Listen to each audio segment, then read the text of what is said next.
Hey, we're working on a dryer today. It's a Kenmore. It's actually made by Whirlpool.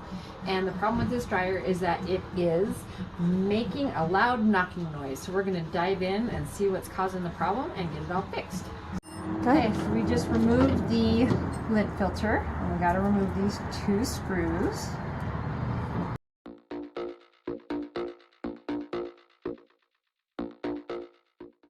Now there should be clips on the front that we need to access just with the putty knife. Sorry, my body's in the way. I'm not very camera friendly right now.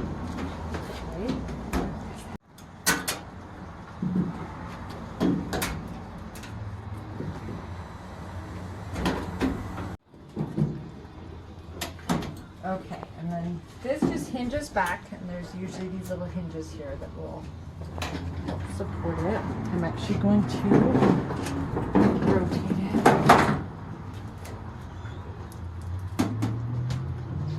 We need to undo our door clip.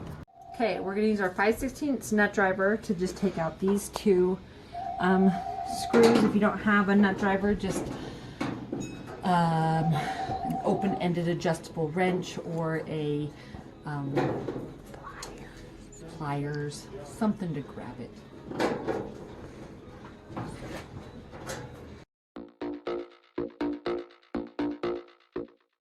This one should just have clips and you pull up. I think this dryer being on a cart is causing me problems. Okay, and now you collect your money that's fallen down in.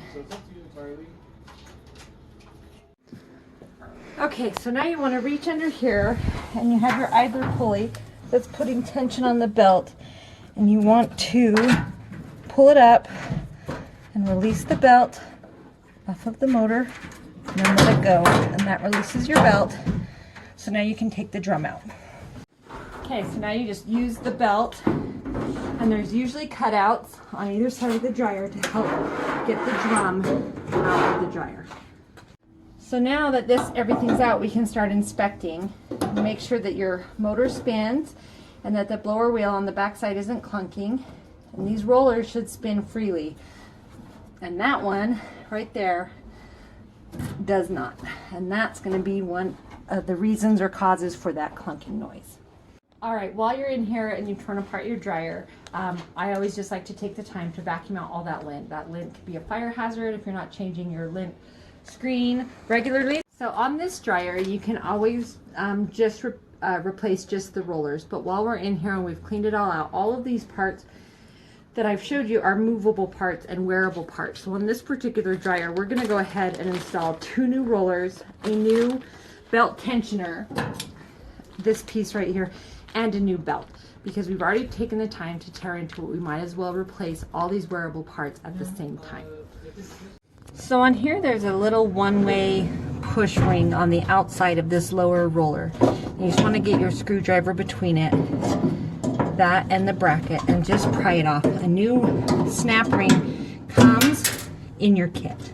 If that is off, you can move this bracket, and then there's these little plastic triangle clips. Again, you get new ones in your kit, so you don't have to be careful when you take them off about breaking or losing them, because you get new ones. You're just going to pry them off like that. Once that's off, this roller should just come off.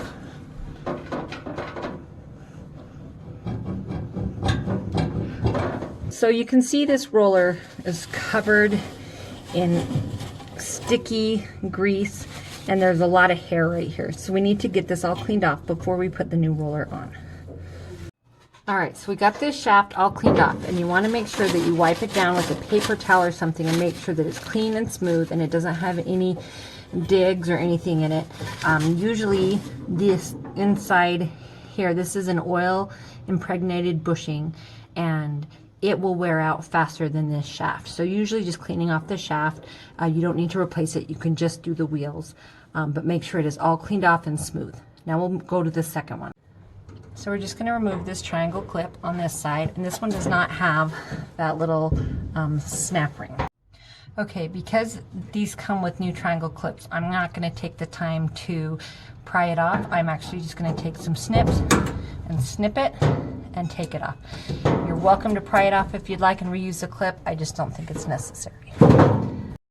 Okay, now this wheel just pulls off, and now you can see this wheel also has a bunch of lint and hair back here behind this triangle clip. So we're going to go ahead and clean that one off as well. And I just snipped that clip off like I did the first one, and we're just pulling it off.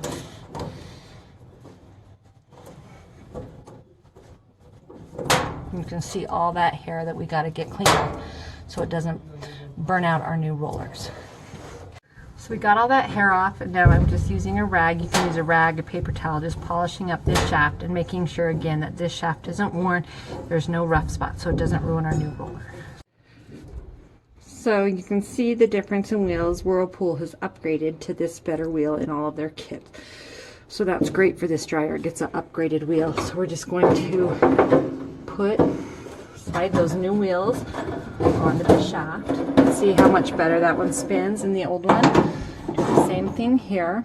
And then we just need to snap on those triangle clips.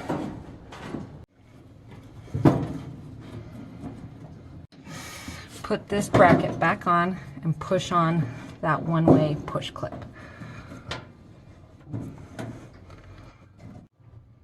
And just make sure that it's nice and snug up against that.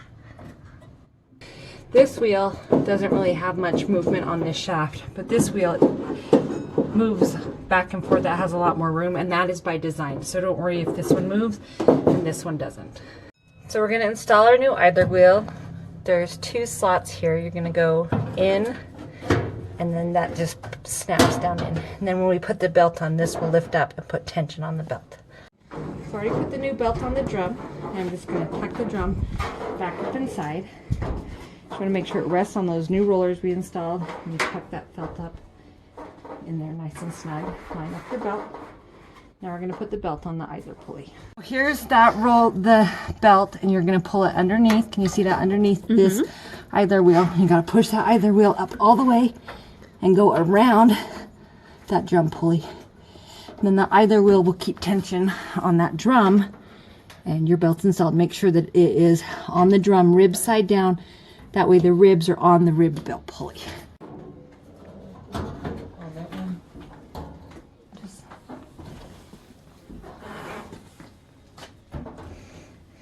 Two clips on either side. You just want to make sure when you took it all apart and putting it back together that those clips get lined back up so you can put these screws properly in these holes. Just hand thread them at first to kind of hold everything together, and then you can get your nut driver and tighten them up.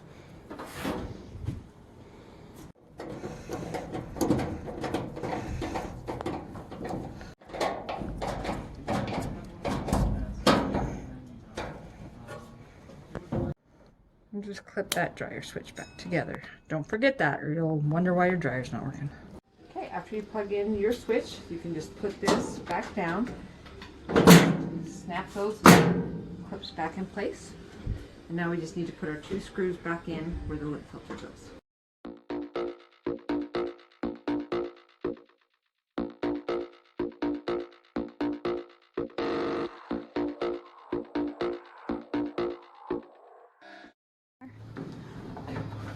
Put your lint filter back in, and your dryer repair is finished.